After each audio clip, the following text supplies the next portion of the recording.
living legend who sits maybe about 4 feet away from me right now. First of all, I'm in rare company, ladies and gentlemen. I really have made it big because I was not mentioned in Up Late with Joe Franklin, which is the title of his book. Absolutely not mentioned anywhere.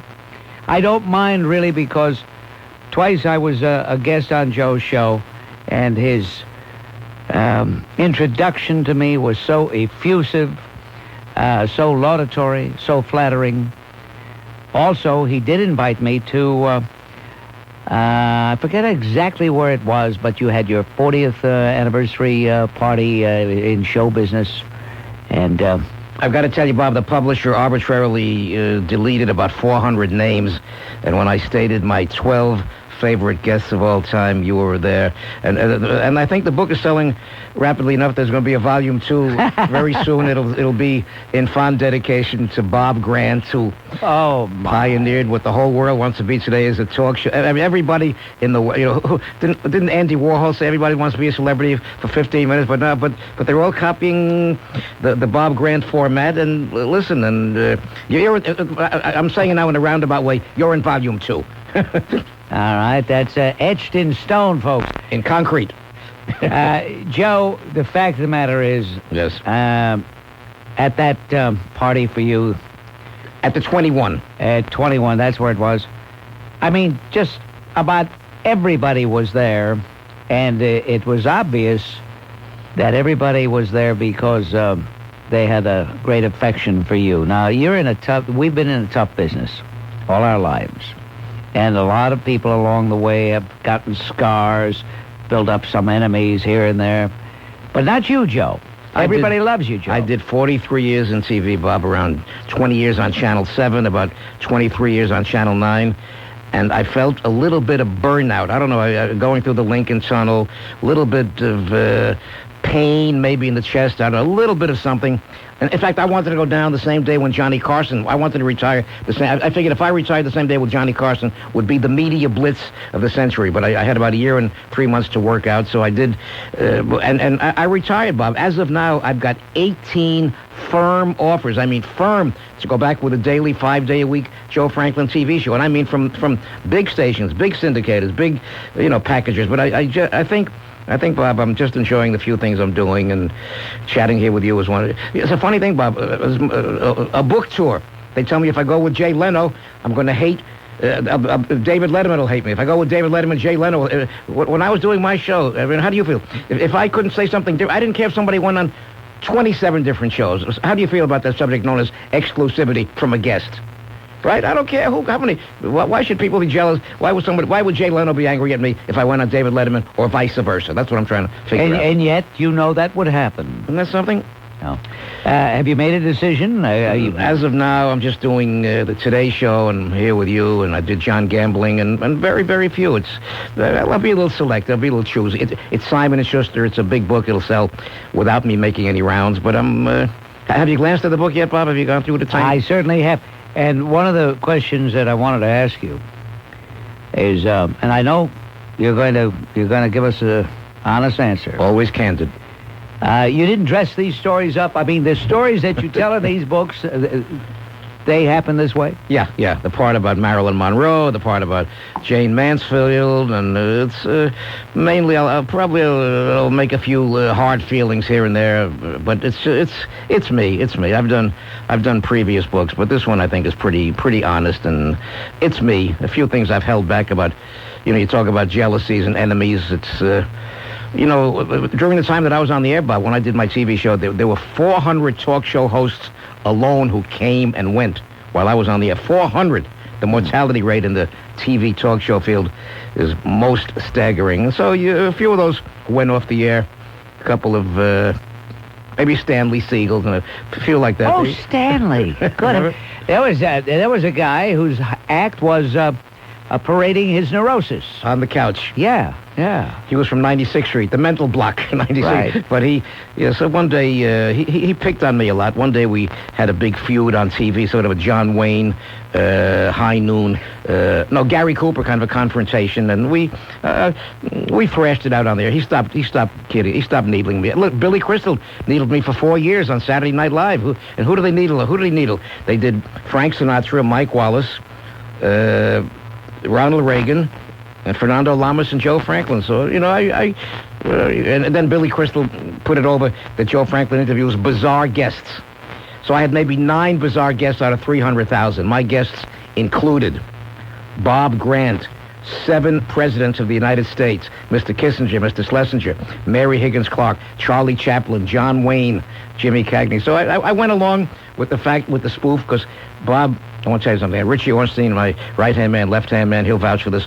My whole life, Bob, is tongue-in-cheek. When somebody does a spoof on Joe Franklin, I think, Bob, you're perceiving enough to know. Would you tell the audience, would you agree with me that when they're doing a spoof on Joe Franklin, they're doing a spoof on a spoof? My whole life is a spoof, right? Well, Joe, the thing about you is you really have been in a class all by yourself. You really have been. One of a kind. Yeah. No, there's no doubt about that. No doubt about that. But you were talking about the programs of today, or you touched on it there, and I just wonder, do you do any channel surfing? Do you see the Ricky Lakes, the Montells, the Sallys, Maury Povich's, the Jenny Jones, Jerry Springer, so forth? I tell you, I'm appalled if those programs are reflecting what American society has become. We are in deep, deep trouble. Everybody's dysfunctional. Everybody's involved in some kinky aberration, and they wear their weirdness like a badge of honor. Even men wear their dresses, right? And yeah. It's cross-dressing, and it's tossing dwarfs and making love to doorknobs. And I'll tell you one thing, I've seen TV gone from class to crass, but and my show is not a dinosaur anymore to the extent than Regis and Philbin. Regis and Kathy, I watch them in the morning sometimes, and they're doing recipes, and they're doing lovable, huggable, adorable kitchen kind of. So in other words, it doesn't have to be strictly always what we call dysfunctional families. But and I think it's not really a reflection on the American taste. I think it's more what's being forced down their necks. And I think it's going to come out more and more soon, Bob, as Richie even had printed in the paper recently, that most of those people are not really people, but they're paid actors and actresses. 75% of what you see on those shows are people who get paid union scale to come on and say that they're kinky people. That's my uninformed appraisal. I was talking to an agent just the other day. I happened to mention Jerry Springer and how this guy who was the mayor of Cincinnati at one time is doing a program that deals with the most salacious material. Right. And I was, by tone of my voice, you could tell I was putting it down, and he looked at me and he said, "Hey, wait a minute. Since he's done that, his ratings have gone way up." So, what does it say? You can't knock it. You can't knock it. And listen, what about radio? When I broke into radio on a station called WNEW, Bob, which is now called WBBR at 11:30, there was a sign on the wall. It said, "No sex, no religion, and no politics." So the fact that people such as Bob Grant today are, dominating the field with those subjects, I mean, so you can't knock the fact that it's a freer society, but I sometimes long for the days of Martin Block when I was choosing the records for the Make-Believe Ballroom, right? And there's a spot for a Joe Franklin. I mean, how many times a day do I run into somebody, a doctor, a dentist, a scientist, a physio, a therapist, who'll tell me, "Joe, I got my first touch of culture watching Joe Franklin." Billy Crystal, the aforementioned Billy Crystal, said his first acting lesson was pretending to be sick so he could stay home and watch the Joe Franklin show, because I used to play Laurel and Hardy movies and Abbott and Costello, and that's what motivated him to want to be a comedian. So it's nice that I'm that part of people's lives, and it's a gratifying feeling. It really is. It really is. Everybody who Johnny Carson said 104 times. There are people who catalog these. Johnny Carson said 104 times. As Joe Franklin would say at a time like this, "Let's go down memory lane." So I think, in a way, I've left my mark. I've made my niche, right, Bob? Oh, well, you don't need me to tell you that. Oh, I like it. I like it if you now back it up. There's a pair of earphones right there, and we're going to turn the audience loose on you, Joe, and you loose on them. in just a minute. You want to talk to Joe Franklin, folks? Now's your chance. 212-563-WABC. If you're calling from New Jersey, 201-489-WABC. If you're calling from Connecticut, 203-862-WABC. And contrary to some of the rumors, Joe Franklin is not appearing here through the courtesy of Dr. Arthur Laszlo. Oh, wonderful man. Yeah, he was so excited when he heard that you were going to be on the program. He called me this morning, and he said, make sure you say hello to Joe. Make sure you say hello to Joe. I said, don't worry, I'll say hello to Joe. So Dr. Arthur Laszlo says, hello, Joe. Beautiful man. I told him that I took medicine in college, Bob, but I feel better now. I'm only kidding. No, but he's I'm an MD, too, a mental deficient. No, but Bob, Dr. Laszlo is a very dear friend of mine. Also of Henny Youngman, right? Except you don't abuse Dr. Laszlo. Henny Youngman does. I know. Of course, there's a rumor around that Henny Youngman abuses everybody. Henny is 89, and I met him the other night at Hildegard's party, and Hildegard is 89. So I can only say that good living, good vitamins. I think Henny's birthday is what, about the 15th of March, something like that? Yeah, mine is March 9th, by the way. Bob, March 8th will be my book signing party at Barnes & Noble, someplace on Broadway and 82nd Street. So if Henny is listening, or Hildegard, or any of your friends, it'll be announced as we get closer. But Henny may be there, and he'll give out those cards that say, my pride and joy. And you look at the card, it's a bottle of pride and a bottle of joy. Who's writing this material, huh? Milton Berle. Hey, a lot of Pisces around here. My birthday's March 14th. Really, Bob? Yeah. Bob, you look, on a more serious note, Bob, you look so aglow and slender. I'm serious. Give me one little tidbit. I want to lose around 10, 12 pounds. One, seriously. Last year I did commercial for a treadmill outfit. You believe in that? And they wanted me to be able to talk about it from first-hand experience. I got the treadmill, and for the first time in my life, I've actually been involved in any kind of regular exercise program, and I've been feeling great. Mr. Fitness yelled at Richie as Mr. America. Do you believe in that? Certainly do. Yeah. It looks fantastic. Right. Richie is Mr.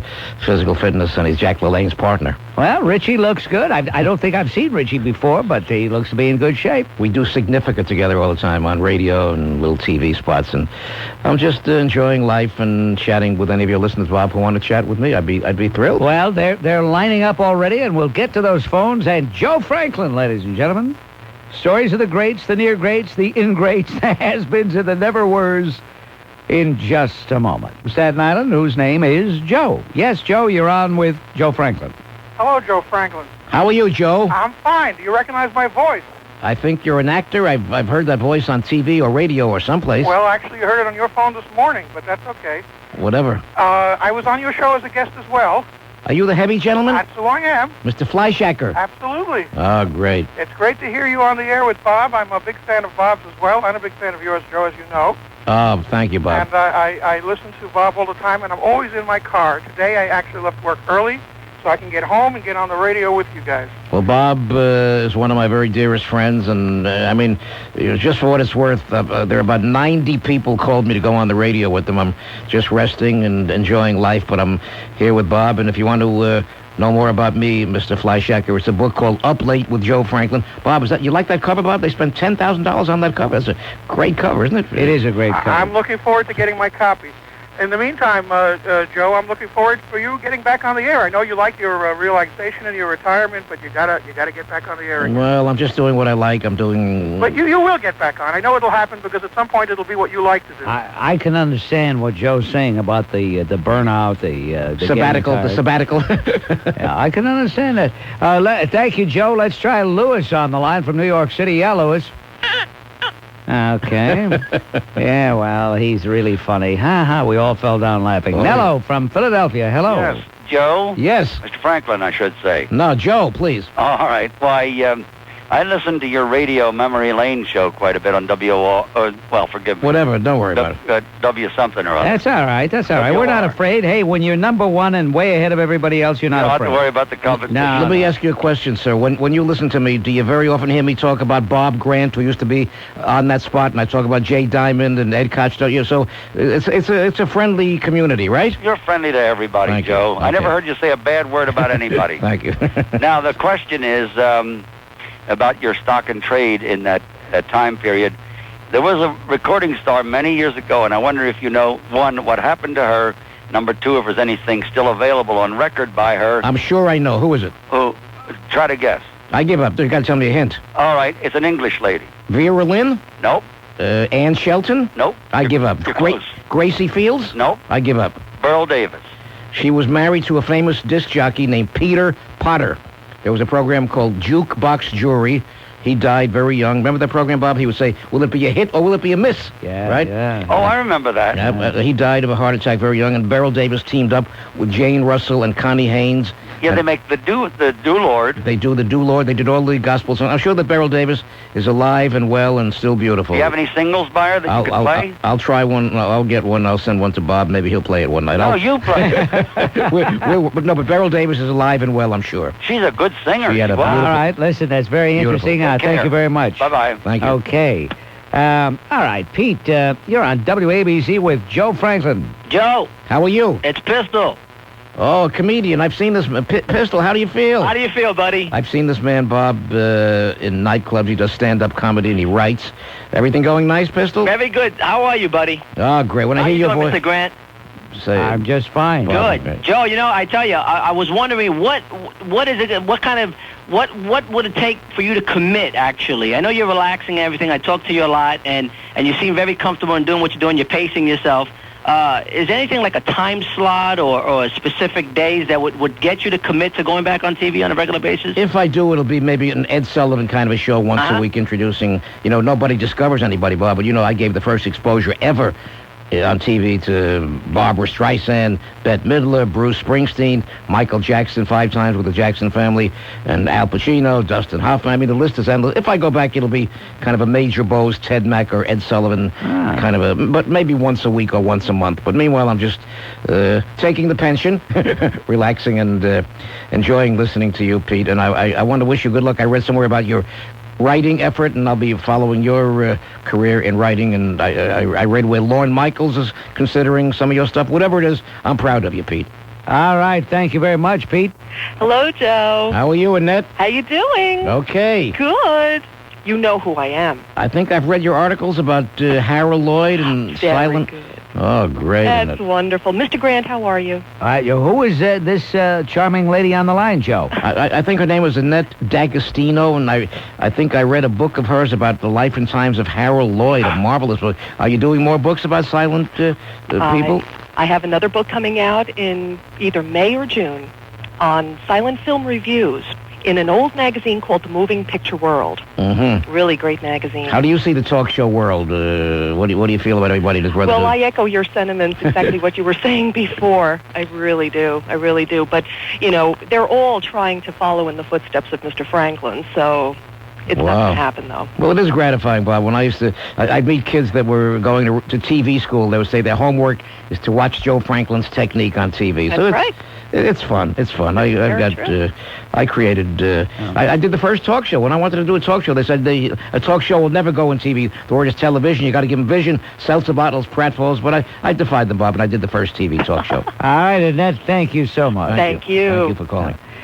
Joe, I don't claim to be an expert on Joe Franklin, but from what I was able to observe of you, you always seemed genuinely interested in your guest. I was. And the audience could tell when I was bored.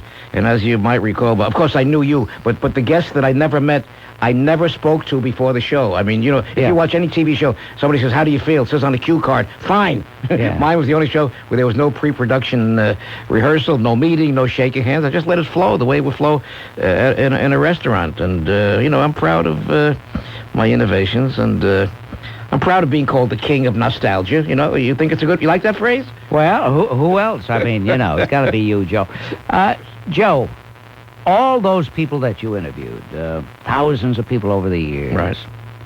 Do you have one favorite, one most memorable incident, memorable time? I think it would be Bing Crosby. Bob, I always worshipped Bing Crosby. I thought of Bing on radio, on movies, on television, on phonograph records, but when he walked toward me, flesh and blood, that day I think I melted. That feeling in the pit of your stomach when you melt. And he sang down with me, with his wife. He sat down. He sang all of his old songs, got all the words wrong. And that day, Bing Crosby was aloof. He was romantically aloof, and he was icy. He was not warm and cordial. That's true. But that day he was warm and cordial, and he was there with his wife Kathy. And I think that day. Then my second favorite, I guess, would be Eddie Cantor. And all right, what was Eddie like? What was Eddie like? For a comedian, he was very virile and dapper and debonair and dashing. There was something. He would light up a room. He was just electric. Is it true, Joe? And I'm going to ask you to generalize. If you want to point out exceptions, it's up to you. But is it true that so many of these people, the big stars, big names that we're all in awe of, when they sit down with you and they get relaxed, they're just people?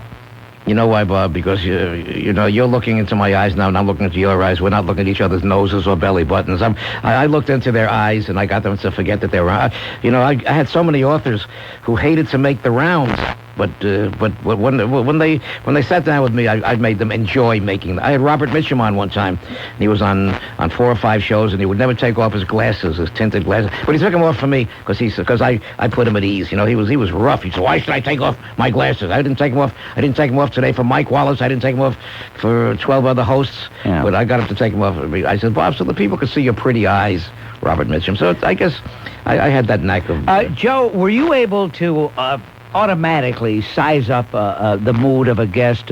Sometimes a guest would sit down and maybe going through their mind would be, what the heck am I doing here? They suddenly get uncomfortable, and then you would do something to make them comfortable? At least out of 300,000 guests, Bob, maybe 100,000 of them were there against their wishes. They'd rather be home writing their books in their ivory tower, making money. They came on my show belligerently and begrudgingly. But they read it, the publisher said, "Listen, you want to sell books, you got to go on talk shows." So I got them to just forget they're on a talk show, and I looked in their eyes, and I got them to love me and hug me, and I made them lovable and kissable, and when the interview ended, they would have liked to sit there another hour. I had that knack of that, and I'm not being solicitous, Bob. I had that knack of that Bob Grant kind of charm of knowing how to. No, I mean it, Bob. You're the master interviewer. Oh, Joe. Now, what about the other way? Now, I know that you really don't like to say negative things about people. I mean, it's against your nature. So I'm not asking you to knock anybody, but I would like to know what guest might have been a disappointment to you. Well, in every case, it turned out, like Jerry Lewis one time, I said, "How's Dean Martin?" He says, "No wonder they call you the nostalgic kid. Don't you know we broke up 10 years ago?" He got mad, huh? He took a swing at me. So actually, later on, he told me he was up early that day. He didn't want to make any rounds plugging his movie. Rosemary Clooney one time. I said, "Rosemary, I saw your husband." I said, I saw Jose Ferrer last night in Man of La Mancha. She says, "Charlie, we're not married anymore." I says, "Listen, first of all, my name isn't Charlie." And second of all I wanted to say was, I didn't know your ex-husband, was such a good singer. And she says, "Goodbye, Charlie," gets up and walks away. Yeah. But later on, she told me, she wrote a whole book that she was going through a little bit of mental depression at that time. Yeah. We made up, became very good friends. One time, Ernest Borgnine got angry at me because I didn't know how to pronounce his name. I said, "Ernest Borgnini." I only saw it in print. I never heard his name pronounced. So sometimes they get up and walk away. Did he do that? He was a little bit upset, but then I apologized. There was an actor once named Robert Strauss, who played Animal and stuff. Oh, yeah. The gruff voice. Yeah. He didn't like me because he just didn't like me. But later on, he told me he was nervous that day. John Gavin one time, remember, tall, distinguished actor, he didn't like me. But in every case, they always came back, and they said they were a little bit edgy that day, so I had to go along with it. But now, when you asked that question to Rosemary Clooney, or when you asked Jerry Lewis about Dean Martin, right, you didn't do it because you wanted to needle them. You didn't mean any harm. No. Have you asked any question at any time where, as soon as you asked it, regardless of their reaction, you said, "Oh, gee, I shouldn't have said that"? I was never really sorry. I had no regrets. The only regret is that so many of them didn't come back. So no, Bill Cosby is one of the... Bill Cosby came back, did a couple of hours with me. Most of them, when they think of me, I guess it's human nature, but even though it's shallow, it's human nature. Most of them, when they look at me, Bob, they think of the times they were broke. Yeah. That's what, right? They don't want to. They don't want to be reminded of the time. Oh yeah. Right? Oh yeah. You've experienced that. I know exactly what you mean. Exactly what you mean. They don't want to run into anybody who knew them when. Precisely. Yeah. But yelled out, Richie, was Cosby sensational? He was fantastic, and he loves you. He said, The only reason he came back is because he loves Joe Franklin. Yeah. People asked him, he said on my show, he says, people asked me, why you want to do the Joe Franklin show? I told him, because Joe put me on when I didn't have any money. And, I probably gave him car fare to come to my studio when he first came on the first time in 1956 or 55. And I gave him the first exposure to Garth Brooks. Richie discovered him in a small... Joe, we had to give him car your fare. format was an hour? I did 90 minutes. Then I did an hour. I was on one time, Bob, 90 minutes in the morning and 90 minutes at night. I was on 180 minutes a day. Then an hour a day, then a half hour a day when the station began to sell more and more time for infomercials. Yeah. And then they wanted to put me on an hour later at night. It was just enough time to take it easy. But you wouldn't have the same guest for the whole show. No, I was. I many times had a zoo. I had a circus. I sometimes had 9 or 10 or 12 or 35 guests sometimes. But people think I was doing a radio show prior to coming to New York to join WMCA in 1970. Actually, at the time, I was on Channel 9 out there, KHJ in Los Angeles. I was doing a program called Tempo. Right. And I had a co-hostess, Jeannie Baird, and singer. They would load up the show with guests.